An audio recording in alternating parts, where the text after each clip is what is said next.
معصوم کی خدمت میں ایک شخص آیا اور کہنے لگا کہ فرزند رسول یہ سورہ قل هو اللہ احد ہے کیا؟ یہ سورہ قل هو اللہ احد یہ کیا ہے؟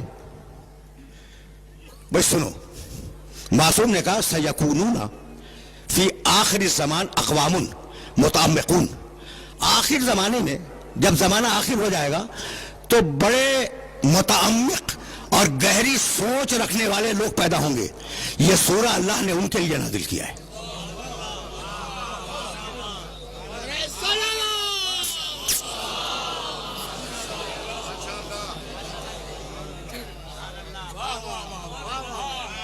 سیکونون فی آخر الزمان اقوام متعمقون، عمق میں جانے والے، گہرائی میں جانے والے جو لوگ ہوں گے آخر زمانے میں، اللہ نے یہ سورہ ان کے لیے نازل کیا۔ بھائی بہت توجہ رہے، جانتے ہو کہ اس سورہ کا شان نزول کیا ہے؟ یہودی آئے اور یہودیوں نے آنے کے بعد رسول اللہ سے کہا کہ یا رسول اللہ آپ ذرا اپنے اللہ کا شجرہ نسب بیان کریں۔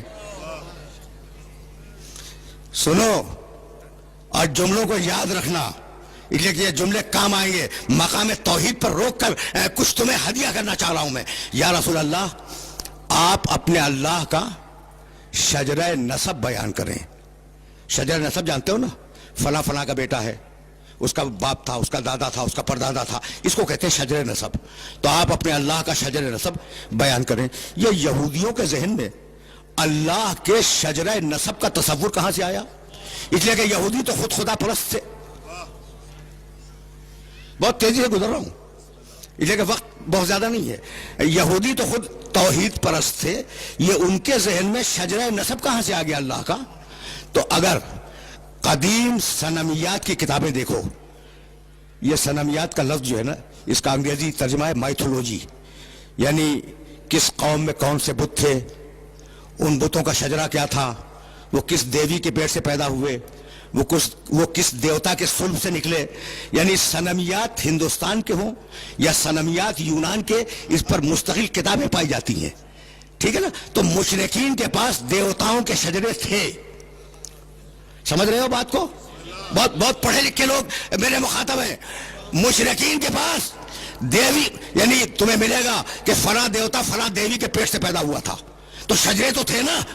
تو اب وہ جو پوچھنے آئے کہ آپ کے خدا کا شجرہ نسب کیا ہے، تو وہ اس سوال کرنے نہیں آئے تھے، نبض دیکھنے آئے تھے کہ یہ دین اسلام مشرکوں سے آیا ہے یا اللہ سے۔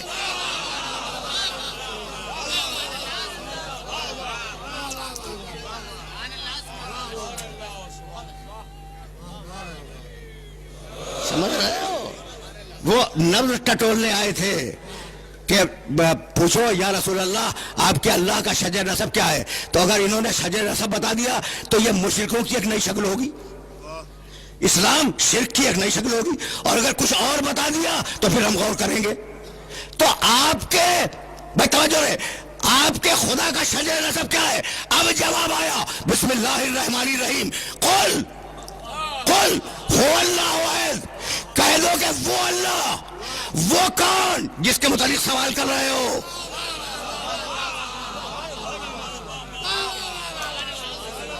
کوئی لفظ اللہ بے مصرف استعمال نہیں کرتا، کہہ دو کہ وہ اللہ ایک ہے۔ یہ وہ کون جس کے متعلق سوال کر رہے ہو، وہ کیا ہے؟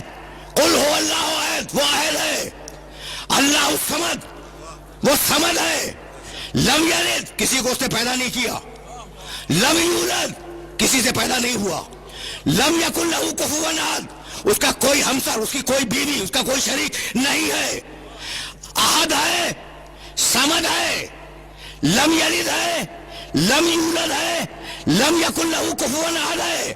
سورہ توحید نے بتا دیا کہ دو کا اقرار کرنا ہے، تین کا انکار کرنا ہے۔